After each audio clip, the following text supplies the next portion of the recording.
As I've stated in previous videos, at best I'm only an amateur photographer. Until this year, the only video I've ever taken has been either from a phone or a point-and-shoot camera.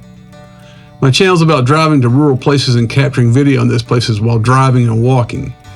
I don't point the camera at myself and I never vlog, which means certain limitations and criticism of the Ace Pro almost never affect me. I wanted to share why I chose the Ace Pro and the lessons learned from using it for the last 9 months. The first videos I captured while I was driving were done so by holding the Ace Pro out of the window on a small tripod. Fortunately, the stabilization and horizon level was so good that this method worked well for everything but audio since it introduced wind noise. Even if you record directly to the DJI Mic internal storage, you still have wind noise since the window is actually open. My first method for dealing with the wind noise was to record the interior of the car while driving with the windows up and then loop that sound while narrating over the top of it in post. Initially in the Ace Pro, I chose the standard color profile, assuming that it would be a lot less violent than the vivid mode was. But it turns out the yellows and reds look awful in standard mode, and they're almost impossible to color grade. Switching to flat and then later to Leica natural color profiles makes the video straight from the camera usable and is much easier to color grade. One of the downsides of holding the camera outside the window is that it offends or angers people as you pass, especially in neighborhoods. There are many reviewers that complain about the minimum 6-foot focusing distance of the Ace Pro, but I don't blog, so it has never been an issue for me. My second approach was to use a Ulanzi windshield suction cup mount on the inside of the windshield, which utilized a CPL filter to try to get rid of the glare and the reflections. This did solve the problems of wind noise, but the CPL filter does not remove all the reflections in the glass, and you're constantly cleaning the windshield. It wasn't until my first video that I realized that my windshield had chips and imperfections that were visible in the footage. I then tried the same interior windshield mount with the DJI Pocket 3, which was worse. Trying to use the app to control the gimbal while driving and sometimes reading a script was dangerous and maddening. Hard mounting the Pocket 3 to the windshield produced shaky video, and if you tried to use DaVinci to stabilize it further, the crop made it unusable. On the plus side, the Pocket 3 had natural looking color and 3D pop right out of the box. But for me, trying to use a CPL filter on the tiny Pocket 3 lens was untenable. You have to make sure the filter is removed every time you turn it off, otherwise it jams the gimbal and it could possibly damage the lens when it goes into rest mode.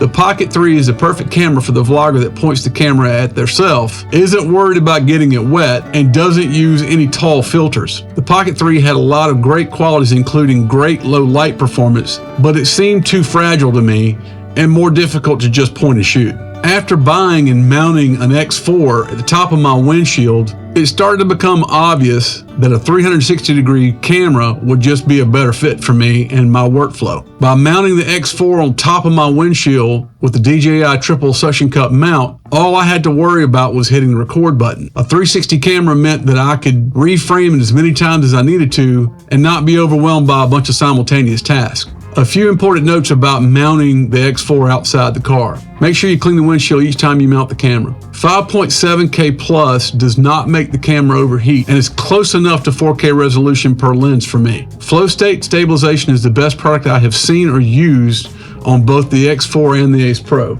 D-warp is wide enough for me. I found that when you get too wide, you actually see less because the subject matter just gets smaller. The ability to reframe your 360 video over and over again is huge for me. I don't see it as a flaw, but as a huge benefit and time saver since I only have to make one pass and reframe as much as needed.